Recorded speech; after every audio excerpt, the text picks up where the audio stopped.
Capcom really did a number on this franchise. Dragged it through the mud with Dragon's Dogma 2, you dirty bastards.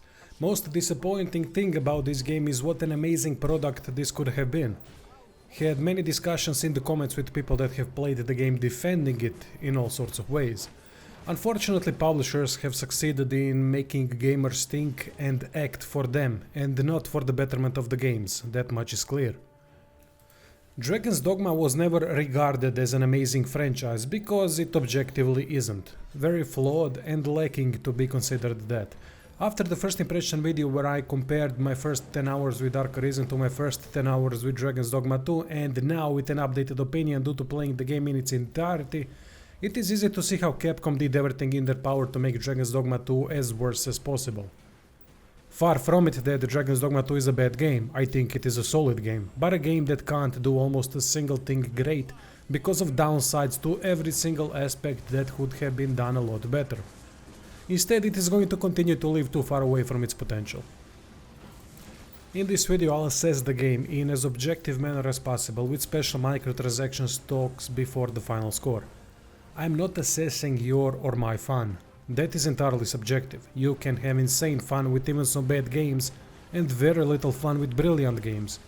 No one can tell you if you're gonna enjoy the game or not. I've enjoyed the Dragon's Dogma 2 for the first 15 hours and the last, let's say, 5 hours. Everything in between was meh. Keep the comments coming either way, as that is gonna help make for a better review comments response video. Something that I like to do from time to time. So let's get started. Story takes place in a parallel dimension, where the big bad dragon is back stealing hearts again, just not in the way you'd think in case you haven't played any of the Dogma games.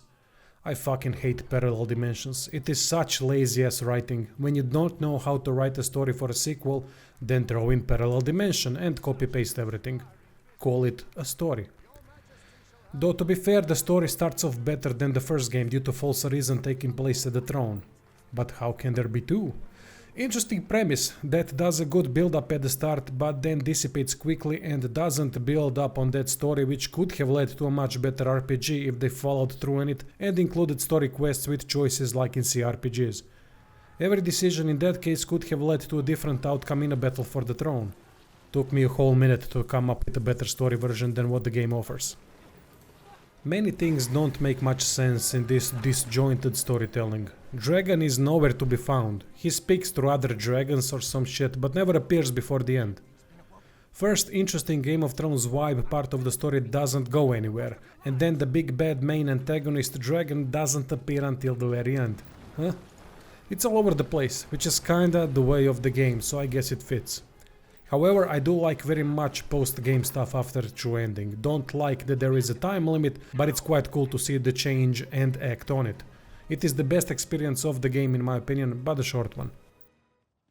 However, that is another missed opportunity. They could have made New Game Plus something entirely different by letting us play through that new world while battling hordes of enemies to clear it all out with only one camp where the evacuated people are. New World also offered a bit of challenge at least. Not much, but more than the original for sure. When it comes to the quests, there are some epic story quests. Not in terms of writing, but what is happening on the screen. It is more towards the end, with the starting story quests serving more to expand on the false Arisen story, which is good, but in between there is nothing interesting due to subpar general writing that doesn't allow for the game to go anywhere outside of the main Arisen dragon plot. Lack of significant lore takes the player out of the story quickly due to the world size and amount of time spent on exploration. Side quests can be interesting at times, as they aren't basic fetch quests like I thought they would be in the first impression video. Some of them surprised me positively when it comes to the writing, and some of them offered a couple choices, which I respect. Made me think a bit which path to choose, I like that. However, there is a giant problem with a lot of these side quests. Their continuation usually requires traveling long distances in a game with a terrible fast travel system that I'm gonna go into later. So even side quests end up as an afterthought due to game playing ping pong by sending the character all over the world to talk a few sentences and then get back. Also sometimes it is very difficult to know which NPC to talk to. Tip would be to often talk to the main NPCs when no idea what to do. This leads me to the world we are in and how that works. Visually, it is one of the most stunning worlds I have ever had the pleasure to participate in. No matter which part of the world you are, most certainly there is gonna be staring at the distance and rotating the camera to enjoy the scenery. Details are fantastic, as there is almost nothing generic about the landscape. Details are everywhere. To me, landscapes are the best part of the game. It's that beautiful. Content-wise, it is mediocre. There are many problems. Enemies are all set in the same place, which leads to predictable encounters and lots of skipping, even early on. Night brings new enemies to replace some of the standard ones, but it isn't enough to complement the world size and exploration focus. Not only are the encounters predictable, but so are the fights, which I'm gonna cover later in the combat section. Then we have the exploration, one of the game's focus points. Plenty chests to find, which is rewarding, but unfortunately few rewards are unique. Most of it can be bought through vendors and acquired through quest rewards. This is an unfortunate design. After fully exploring Vermund, I barely explored anything else. Didn't care anymore due to the outcome predictability. Best part of exploring for me was enjoying the landscape though. Then the vocations and how they are unlocked. Why in the hell are couple vocation unlocks tied to basically games and areas so there is little time to progress the game by playing them? Sure, you could redo the whole world, but due to predictability it increases tedium. If you want to get to those areas early on you can, but there are no fast travel points at all in the whole south. That is a ridiculous design. Have the whole world opened, but then not allowing players to reach later areas anymore if they managed to get to them in the first place, which is a challenge in itself. I did that, and it was fun to go through nasty enemies at low levels and being challenged along the way, but I was expecting a fast travel point to save the progress in order to unlock those vocations. Upon realizing there were none, I was pissed. Vocation unlock is badly done, because a game like this needs as much diversity as possible to keep the excitement going, and the only way to do so is by trying out new vocations. But then 3 are locked to the southern continent. One of the biggest problems in the game that generates tedium at an alarming pace, and that is badly done, is the fast travel system. At least how it's done in Dragon's Dogma 2. If it was done differently, it could have been good, but unfortunately they have decided to do the worst version possible. Port Crystal and Ferrystone would be a good system on top of already existing fast travel points scattered all across the world. They have made it unfortunately the main one, and the only one next to ox carts. Ox carts are another design that generated tedium because of frequent road fights where the cart gets easily destroyed, leaving you on foot. Problem of the whole system is that it wastes so much time and doesn't have the content dynamics to offset the ever-increasing tedium. It slows down progression due to lots of backtracking, terrible weight management system that requires visits to storage often, and slows down traveling on foot with constant inventory management to save a bit of space to hit average weight so our character doesn't huff and puff every 10 seconds. It forces repeating fights because even though they are predictable, at least something is happening outside of walking, even though there is almost no challenge that could create excitement, which works against the game's slow exploration focus. Port crystals help a lot, but ferrystones are limited. There also aren't enough port crystals, as there are only 6 obtainable in the game. Many fast travel options and unlimited ferrystones would bring faster progression without wasting so much time, which leads to more satisfying progression and gameplay engagement. Basically more fun and enjoyment per minute for the lack of better measurement phrase.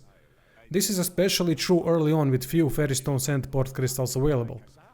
So I would encourage people to spoil the game a bit and look up where to get first couple portable port crystals to save themselves some hair if they have it. Issue is that if you are spoiling an exploration heavy game, it becomes detrimental to the whole experience because excitement comes from the surprise factor of the unknown. To get ferrystones early you have to explore a lot, which increases monotony due to slow exploration and inability to freely travel. So the game tries to reward players through many chests, of which most contain non-unique rewards, and by forcing them to engage in the same predictable encounters to find some semblance of joy. But those encounters can't retain the excitement levels due to predictability of how each encounter ends up playing out and lack of challenge. Quest design emphasizes that problem. Eternal Ferrystone would help a lot, but they decided to revert to worse system which was in Dragon's Dogma 1, but on a larger map this time. Had a couple discussions in the comments about the system, and the worst way to defend it is by saying, well, it was the same in Dragon's Dogma 1, so deal with it.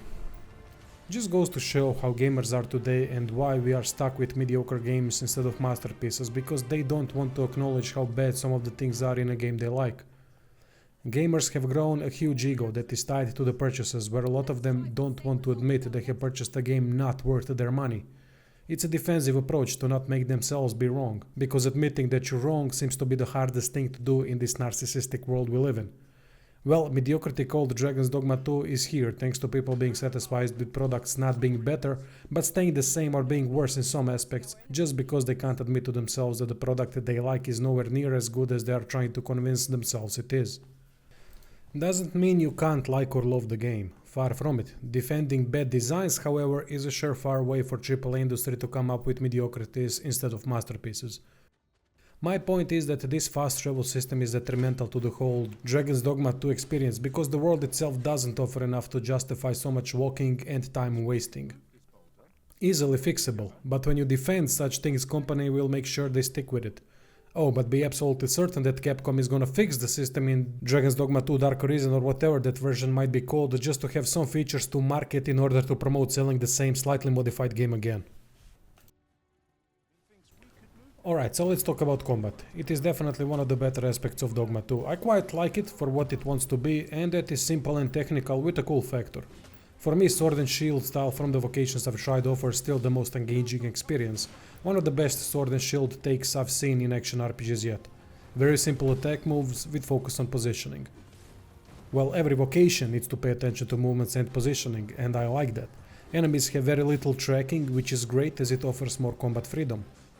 There is a lot of focus on stagger and poise too that I quite like as it adds to the realism. Of course, climbing on top of enemies and stabbing them repeatedly in the eyes is a great mechanic that adds a lot of diversity to combat, but due to terrible balancing, doesn't really force people to engage with it as much. Basic attacks can do the job easily next to very capable pawns. Pawn AI in combat is quite good and they can clear most enemies on their own. Outside combat AI is far from good with unnecessary deaths occurring frequently. Quest NPC AI is atrocious and will infuriate you.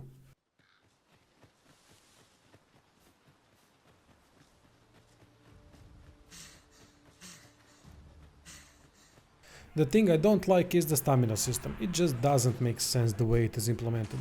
Yeah, it is Dogma's stamina system, but that doesn't mean that it is good just because the game uses it.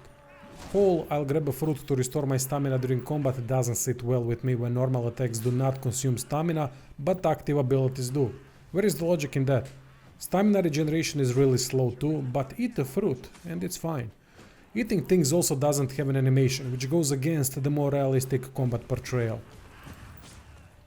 I've played Dark Arisen for about 10 hours and noticed that there are 6 active ability slots there. Now there are 4, but with expanded core abilities. I prefer the more active abilities method from Dark Arisen as it gives me more things to play with and more tactical options for each encounter. Vocations are a big part of the game and they are the main thing that offsets ever increasing tedium. I've played Fighter, Archer, Mage, Sorcerer and Mystic Spearhand. As I said already, Fighter gameplay is fantastic in my opinion due to how technical it can be. Archer is cool as hell at times and very enjoyable too. Mystic Spearhand becomes boring quickly due to immortality, but otherwise a really good vocation to have in the game if it was more balanced. Mage and Sorcerer gameplay is some of the most boring shit I've played in a long time. Stand and spam. Effects are cool as heck, but the exciting visual component is the first one to lose its appeal after prolonged gameplay. Simply caster gameplay is not engaging at all. I do like the differences in vocations. With better balancing and difficulty design it would lead to much more enjoyable combat where proper tactics could be implemented due to necessity.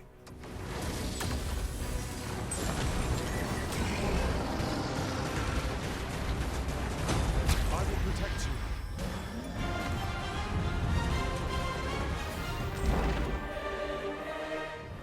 Experience leveling system in my opinion is detrimental to the whole game. Dragon's Dogma due to the combat structure would be far better off removing stats as they are entirely unnecessary and lead to snowballing due to better equipment and leveling attribute progression. This is one of the reasons for balance problems. Next to equipment that increases stats, leveling up does it also, which leads to a quick snowball where you won't die anymore unless through a mistake or when a dragon kicks you off its back during high flight. By removing experience system, game could become quite challenging as there wouldn't be snowball shortcut opportunities. Player would have to use everything at their disposal in terms of tactics and deal with ever stronger enemies. Vocation system on its own without EXP is good enough to hold the character progression together, even though it would benefit from better augments and more balanced abilities. Couple abilities and augments I have found to be useless.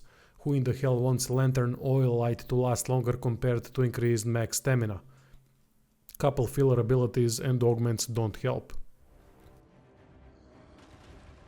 Let's talk a bit about monsters and enemies. Aesthetically, every single enemy except boring slimes look fantastic. Dragons especially. Some of the best ever. Details on each enemy are insane. They are truly fantastic creations. Unfortunately, very few new additions. They have copy-pasted most enemies from previous games and added a couple. Underwhelming if this is not your first Dogma game. Enemy AI is not bad, but it seems they can't pose a proper challenge due to the reasons I can't pinpoint. Maybe not enough attack variety. They are bullet sponges, no doubt, with a couple devastating attacks, especially when it comes to dragons, but they still don't pose any challenge. Honestly, would love to hear in comments why that is. What's your take? Maybe pawns are too powerful, so they can't deal with 4 capable enemies at once? One mechanic of theirs really pissed me off though. Griffins and dragons run away constantly. They waste time by engaging in fights, but then fuck off a lot before being finished. Like the game needs more things to waste your time on. When it comes to visual aesthetics, the game is fantastic. So beautiful, with insane landscape, monster and armor details. However, main word of this review, isn't it? Performance on PlayStation 5, where I played the game, is atrocious. That is unacceptable and is gonna affect the score drastically. Probably the worst experience framerate wise I had in a long time.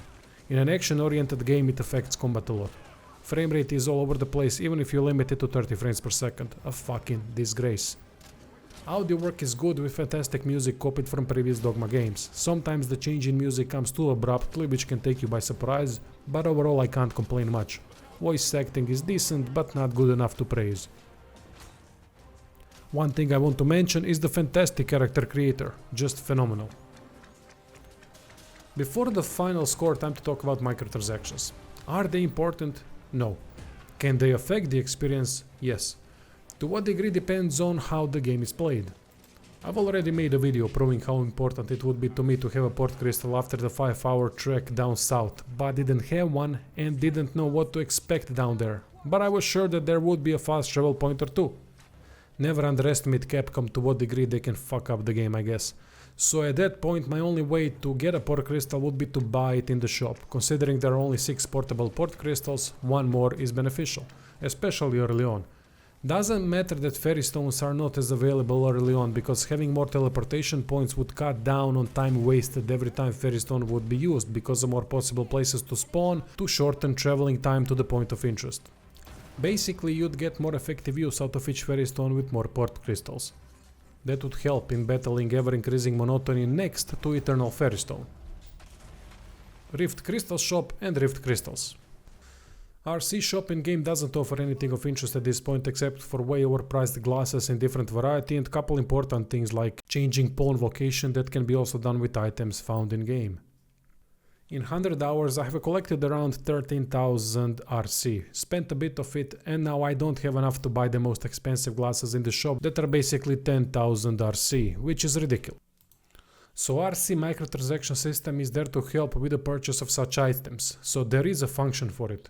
Whether you're gonna use it or not depends. Most likely you won't, but who knows. My take is that RC microtransactions affected RC Shop design because RC Shop could have been something brilliant, with many cosmetic purchases with fair prices of couple hundred RC per item. That would increase aesthetic diversity and make the game more enjoyable. Instead, they went with the most pointless shop I've seen in a long time that still can push people towards buying RC due to ridiculous prices of these items. It's a missed opportunity to have something much better for the betterment of the game and to make RC more effective in the game.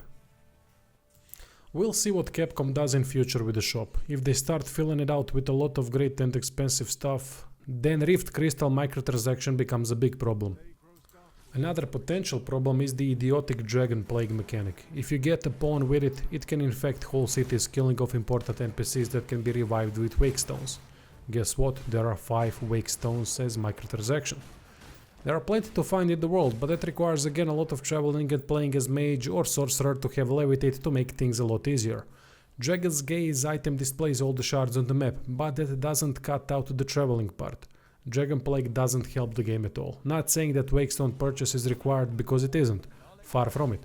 However, farming for it can prolong the experience in a negative way due to systems in place that increase tedium, which in turn can lead to less patient ones choosing to opt for microtransactions to save the time.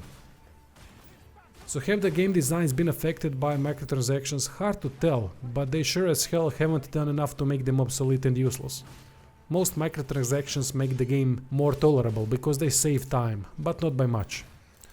That doesn't change the fact that there is no place for microtransactions in a fully priced game like this.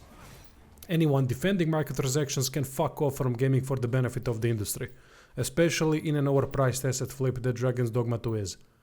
Best part of the game is true ending and everything afterwards, which is a brief experience. What Dogma 2 improved from its predecessors are of course fantastic visuals, great animations, better user interface, better character creator, and that is about it. It's not a step forward, but one step forward and one step backwards, making the franchise still stuck in an above average rating instead of making it amazing. I didn't make the game that way, Capcom did, so be pissed at them and not at me for assessing the game in a fair way. Scoring such a game ain't easy. Scores are always subjective, no matter how objectively systems in place have been assessed. If you've never played Dragon's Dogma before, then score it 1 point up. If you have, then it is for me a 6 out of 10 game, which translates to a decent and solid game. Ending saved it from a score of 5. Potential is gonna be at 8, and the game can reach that only if they sort out the balancing a lot, completely fix framerate issues, and make the fast travel system far more convenient and better. Not seeing that happen, but you never know. Even a 1 out of 10 game can be enjoyed at times, no matter how bad it all is, so that doesn't mean Dragon's Dogma 2 can't be enjoyed, far from it. I enjoyed it a lot at the beginning and at the end. In between everything was forgettable. People calling this game amazing or bad are both wrong, because it is neither objectively speaking. Anyway, that would be all. Thanks for watching.